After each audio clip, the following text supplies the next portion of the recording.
ბრძობის კვირას საღვთო სიცოცხლისა და ჩვენი ნეტარი ცხოვრების შესახებ რისთვისაც მოწოდებულნი ვართ. ძმანო და მამანო, ღმერთის მიერ სულთა და ხორცთა განსაწმენდად მოცემული ეს დაწესებული დღეები წმინდა ორმოცეული, აი უკვე გავლიეთ და მაცხოვრის სიცოცხლის მომცემ ვნებებსა და დიდებულ აღდგომას მივუახლოვდით, რომლის წინამავლად და მაუწყებლად ეს საოცარი სასწაულები და ჩვენი ცხოვრების ღვთისმშვენიერი საიდუმლოებები აღასრულა, რომელთა დასრულებას მივაღწიეთ და დღესასწაულობის ღირსნი გავხდით.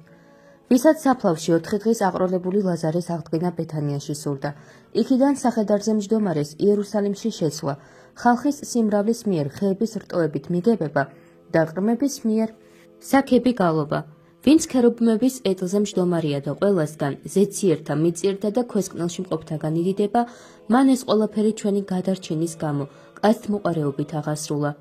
ასე რომ რა სიტყვით ძმებო, რათა თითოეულმა ამ საცხოვნებელ დღეებში ჩვენი მოღვაწეობის სასარგებლოდ ნაყოფი გამოიღოთ, თითოეულმა საკუთარი გონება და სული გამწმინდოთ, რათა ამ ჩვენი დიდი გამოხსნის საიდუმლოებების შესაფერისად გაგება და დღესასწაული შევძლოთ, რადგან თუ კი პირადად განვიწმინდებით, შესაფერისად ვიცხოვრებთ და ქრისტეს ვნებების ზიარნი ვიქნებით, მასთან ერთადვე ზიარნი ვიქნებით დიდებაშიც, როგორც წმინდა მოციქული ამბობს, კეთილი მეცსა და ჩვენთვის აღთქმულ მარადისობას მივიახლებით.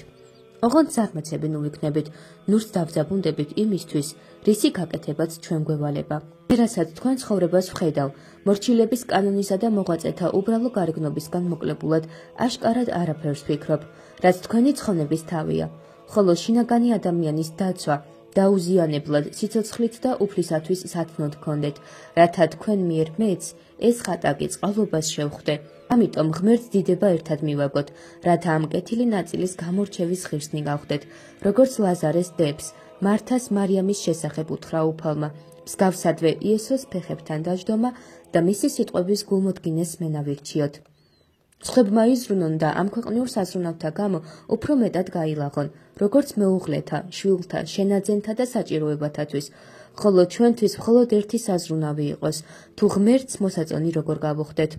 ცხები კეისრის მეომრებისთვის და კეისრის ბრძანებათა მონობისათვის მოემზადონ, ყოველ მხარეს და ყველა ფორმით სისხლის დაღვრამდე იშრომონ, ხოლო ჩვენი მხედრობა საკუთარი თავის მფლობელი მეომრობა, მთელი თავისუფლებითა და სიმამაცით გულმოდგინე დაღვასრულოთ ყოველთა მეუფისა და უფლის, იესო ქრისტეს ბრძანების მიხედვით, რომელთაც ამ მხედრობის გამო ძღნა და აღთქმა, ურყევით სათავსასუფეველი მიგვიღია. ამ ქვეყნიური მეომრები გაიგზავნებიან რა საძნელო, შორეულ და უკანასკნელ გზაზე, მცირე და წარმავალი საზღაურის იმედით გულმოდგინენი ხდებიან, ხოლო ჩვენთვის წინადადებულია, რათა ყოვლითურთ ღმერთის სახლში ვიაროთ, ყოველ დღე და ყოველ ღამე ღმერთამდე ავმახვდეთ ჩვენი პირისახით. იქ ჩვენთვის ჩვენს გამო შესანახი არა ეს დასაკარგი ოქრო და ხრწნადი სიმდიდრე, არამედ წარუპარველი და მარადიული ქონებაა. მათ გამო ჩვენზე რაიმე გარკვეული და ძნელი შემთხვევა რომ წაღესრულოს, ხილული ან უხილავი, რაც ღმერთის სიტყვისა და სამერმისოთა სასოების გამოა, ეს გაჭირვება შეგვიმსუბუქდება. წუხარებაში გიხაროდეთ და გასაჭირი მოსვენებად შეგვერაცხება, რადგან ჩვენი შრომა ისეთია, რომ ამ ცხოვრებაში თუნდაც რაიმე ჭირი იყოს, მაინც სიხარულით ტარების ძალას ანიჭებს ყველას, რომელთაც გონება აქვთ. ვის არ უყვარს მშობლები და მათთან ყოფნა ვის არ ურჩევნია, მაგრამ ღმერთის სიყვარულის გამო ტოვებენ მათ და ადამიანის შვილები შორდებიან, რომელიც სათნოების მოქმედი და ცხონების მაძიებელნი არიან და ზეციურ სამკვიდროში მიმყვან ვიწრო გზას მიჰყვებიან. მეუღლეზე უფრო მეტად ახლობელი და სასურველი ვინაა, რის გამოც ორი სხეული ერთი გვამი ხდება, საუფლო ბრძანების მიხედვით, მაგრამ სახარების მახვილი ამასაც აცალკევებს და ერთმანეთისგან განაშორებს და ამ მოღვაწეობის ასპარეზზე აგზავნის, ხორცმოყვარეობიდან ღვთისმოყვარეობამდე, ხინიდან და მოსვენებიდან ბევრი ოფლით საშრომად და მხურვალე ცრემლების დასახვრელად. აქ ძლიერი თავის სიძლიერეს მოიცილებს, მდიდარი თავის სიმდიდრეს უარყოფს, ხატაკს თავისი სიღატაკი ავეწყდება და ობოლი თავად სიობლესაც უგულებელყოფს. ამასაც შევმადებ, ასევე თვით ბატონი მეფეც პორფირს გადააგდებს, სურვილით მხურვალედ მიიჭრება და ქრისტეს მხედრებში აღირაცხება. რადგან ქრისტეს სხეულის ნაწილთა პატივი თანაბარია და ყოველთა ცხოვრების ნავსადგური ზიარია. ამიტომ როცა სიკვდილი მიადგება, ის მათ მსგავსად შეშინებული და შედრწმუნებული არ იქნება, რომელნიც სინდისის სიმძიმით გონებით დასასჯელნი ხორცმოყვარენი და საწუთროსთან შეერთებულნი იყვნენ. არც მათი ამ ქვეყნიდან გასვლისას თავზე მდგომთაგან გლოვითა და მოთქმით გაიგზავნებიან საეროთა მსგავსად, არამედ ფსალმუნებითა და სულიერი გალობით სამარეში მშვიდად და წესიერად დაიდებიან. არსად არის ცოლის ყვირილი დაგოდება, არც შვილების უშნოდ ტირილის აღმოთქმა, არც ნათესავთა მიერ უზომო და გონების შემაშფოთებელი მოთქმა და სხვადასხვა სახლში მიხმობა მიზეზით მიცვალებულისა, არამედ სიბრძნით და გააზრებით გაგზავნა გამცილებლის მიერ და დამბადებლის ხელით კეთილი იმედით მიღება. თუმცაღა სულიერ სიყვარულით მიცვალებულისათვის ცრემლის დაღვრა შესაფერისია, ზომიერად და წესიერად, როგორც უფალმა ლაზარის გამო დაღვარა ცრემლი და ბუნების წესი აჩვენა. როგორც აი ახლა სახარებიდან გავიგეთ, ამაზე სანატრელი სხვა რომელი ცხოვრებაა დასაბამიდან, ან და ამის გარეშე ღმერთთან შეერთება, რომელმა მცხოვრებმა შეძლო. ამიტომ აქ მეფსალმუნის მსგავსად თქმის დროა, ამ ცნო უფალმა მკურთხევაი ცხოვრებისაერსათვისა უკუნითი უკუნისამდე. ამიტომ ძმებო, გიხაროდეთ და ერთმანეთთან ვიხაროთ, მუდამ ძალიან მადლიერნი ვიყოთ და უფრო მეტად ყოველდღე კეთილი ღმერთი შევიყვაროთ, რადგან სიბნელიდან ნათლისკენ მოგვიწოდა, არარაობიდან დიდებისკენ და უცოდინრობიდან მცოდნენი გაგვხადა, რადგან იცით თითოეულმა სადაურია თქვენი წარმომავლობა და ნათესაობა. ახლა სად დამკვიდრდით, ვისთან დაფუძნდით და ვის შეუერთდით? თქვენთვის გაკუთვნილი ღმერთი მაცხოვრის სახელი ასე რატომაა წოდებული და ამ გარეგნული სახით რომელ მეგობრებთან ერთად ცხოვრობთ?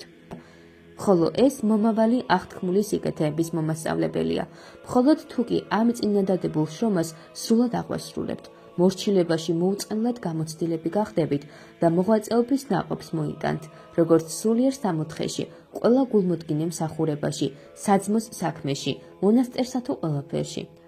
რაც კარგი და სათნოა გულმოდგინე დაკეთეთ, თქვენთვის ერთად მცხოვრებთა რჯულით განსაზღვრული წესითა და კანონით, რომლის მიერაც სისრულის საძღაურს ვიპოვით, რომელი თვალმან არა იხილა და ყურსა არა ესმა და გულსა კაცისასა არა მოუხვდა, რომელი განომზადა ღმერთმან მოყვარეთა თვისთა. ნეტარია ის სული, რომელიც ამას დღე და ღამე სწავლობს.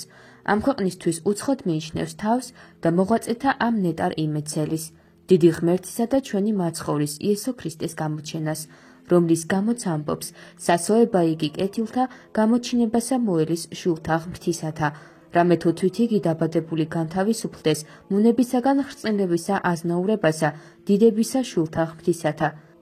ხედავთ, რომ მართალთა დიდებით აღდგომისას, ქმნილებათათვის უხრწნელად შეცვლა და მონობიდან თავისუფლებასთან მისვლა აღთქმული. ჰოი, როგორ იქნება ის დღე, რომლის შესახებაც ნეტარი დავითი ამბობს. უმჯობესა არს დღე ერთი ეზოთა შინა შენთა, უფროსათას და მათ. ასევე მოციქულთა თავი ამბობს, დღე ერთი უფლისავით არცა 1000 წელი. მოციქული პავლე კი ღაღადებს, რომელი თანა ხატექმნან სიკვდილსა მისსა. ასე რომ ძმებო, გული და გონება მისკენ ავმართოთ, გულის თქმა აქედანვე მისკენ შევცვალოთ, მთელი გულმოდგინება და განზრახვა მისკენ მივმართოთ და ჩვენი სიმხურვალე მისი მიმართულებით ავანთოთ, რადგან ვისწავლით რა ამას, სიბნელის ბოროტმთავარს თავს მუდამ დავაღწევთ და თავის სასტურთა მახეებით ვერ წაგვაქცევს, როცა ყოველი მხრიდან მოვიწყუდებით და მოღვაწეობის საჭურველით გავფრთხილდებით, რომლის არა მარტო განდევნას, არამედ დამარცხებასაც და სიმართლის გვირგვინით თქვენს გვირგვინოსნად გახდომასაც ვლოცულობ, ეს ღატაკი ჩვენი უფლის იესო ქრისტეს მიერ, რომლისაც არის დიდება და სიმტკიცე თანა მამით და სულით წმინდით ურთ, აწდა მარადის და უკუნითი უკუნისამდე. ამინ.